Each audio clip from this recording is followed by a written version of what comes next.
মোটো S70 পর মোটো S70 fusion launch করবে না, এটা হয় না। তাই তারা একটি কম বাজেটের মোবাইল লঞ্চ করলো, যেটার নাম দেওয়া হলো মোটো S70 ফিউশন, অর্থাৎ 70 লোয়েস্ট ভার্সন একটি লঞ্চ করা হয়েছে, অর্থাৎ বাজেট ফোনের লিস্টে আসবে।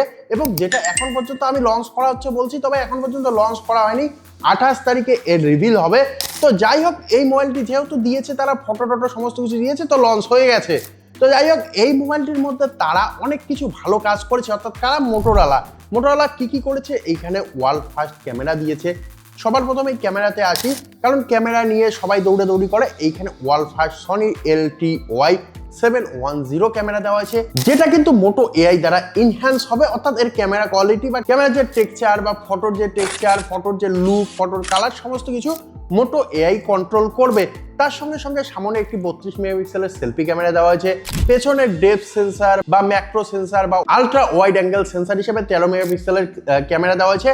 মোবাইলটির লুক বা ক্যামেরা প্লেসমেন্ট কিন্তু একই রাখা হয়েছে, সেই চারকোনা রাখা হয়েছে, অর্থাৎ 16 ফিউশনে যে ডিজাইন দেওয়া হয়েছিল সেম ডিজাইন দেওয়া হয়েছে।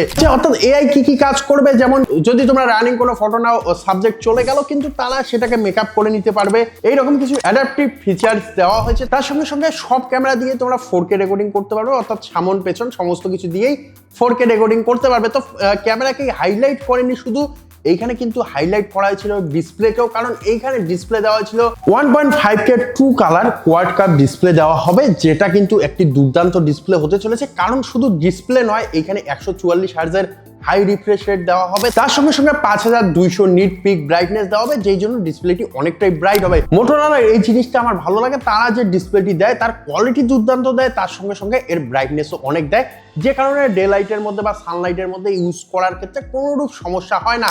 এবং তার সঙ্গে সঙ্গে স্ক্রিনটাও অনেক বড় দেয়, অর্থাৎ স্ক্রিন টু বডি রেশিও আমরা যদি দেখি তাহলে 96 পয়েন্ট সামথিং এইখানে দেওয়া হয়েছে, যেটা কিন্তু খুবই দুর্দান্ত একটি লুক দেবে, অর্থাৎ বেজেল একদম থিন দেখতে পারবে, যেই কারণে বেজেল লেস মনে হবে। তো যাই হোক, এখানে ডিসপ্লে ক্যামেরার কথা বললাম। এখানে কিন্তু প্রসেসরের দিকে যদি আমরা দেখি তাহলে কিন্তু 16 ফিউশনের মধ্যে 7400 অর্থাৎ মিডিয়াটেক ডায়মন্ডসিটি দেওয়া হয়েছিল, এইখানে কিন্তু একটু আপগ্রেড করা হয়েছে, অর্থাৎ এইখানে Snapdragon 7S Gen 4 processor use করা হয়েছে, যেই জন্য এর কোয়ালিটি বা এর পারফরমেন্স অনেকটাই বেশি হবে 16 এর থেকে। তার সঙ্গে সঙ্গে র্যামের কিন্তু একটি ভার্সন থাকবে 8GB, এবং তার সঙ্গে সঙ্গে এখানে স্টোরেজ কিন্তু দুইটি থাকবে, 128GB 256GB, এই দুইটি স্টোরেজ দেওয়া হবে। এবং অবশ্যই এইখানে যদি আমরা র্যাম দেখি তাহলে LPDDR5X র্যাম দেওয়া হয়েছে, এবং তার সঙ্গে সঙ্গে যদি আমরা স্টোরেজ টাইপ দেখি তাহলে UFS 3.0 দেওয়া হতে পারে। এবং তার সঙ্গে সঙ্গে এই মোবাইলটিকে কিন্তু পরিচালনা করার জন্য যে ব্যাটারিটি দরকার, অর্থাৎ পাওয়ার সাপ্লাই দরকার, সেই পাওয়ার সাপ্লাইটি এখানে 7000 mAh এর দেওয়া হয়েছে, অর্থাৎ ব্যাটারিটি 7000 mAh এর দেওয়া হয়েছে, যেটি একটি স্ট্যান্ডার্ড ব্যাটারি টাইপ। এবং তার সঙ্গে সঙ্গে এখানে ভাই 30-40 ওয়াটের চার্জার দেওয়া হয়নি, 68 ওয়াটের কিন্তু এখানে একটি পাওয়ার অ্যাডাপ্টার বক্সের মধ্যেই দেওয়া হবে। তার সঙ্গে সঙ্গে ডাটা কেবল তো থাকবেই, সেই সমস্ত কিছু নিয়ে মোটোরোলার ক্ষেত্রে চিন্তা নেই। তার সঙ্গে সঙ্গে ইন ডিসপ্লে ফিঙ্গারপ্রিন্ট সেন্সার থাকবে, light sensor, proximity sensor, light ambient sensor, gyroscope sensor, এই সমস্ত কিছু কিন্তু থাকছেই।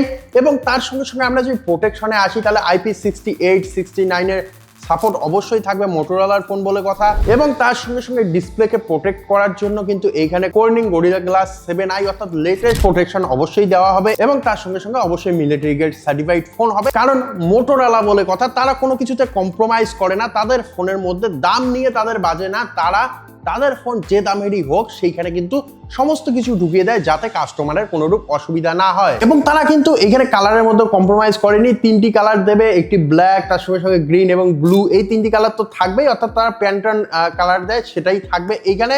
এবং তার সঙ্গে সঙ্গে সেই লেদার ফিনিশ এই সমস্ত কিছু হাবিজাবি তো থাকছেই। তার সঙ্গে সঙ্গে দামও কিন্তু খুবই অ্যাট্রাকটিভ থাকবে বলে আমরা আশা করছি। আন্ডার 20,000 টাকার মধ্যে এই ফোনটি মার্কেটের মধ্যে পাওয়া যেতে পারে। 28 তারিখে আমরা এর বিষয়ে জানতে পারবো, সেদিন তোমাদের সমস্ত আপডেট জানিয়ে দেবো। তো আজকের ভিডিও এখানেই শেষ করছি। জয় হিন্দ।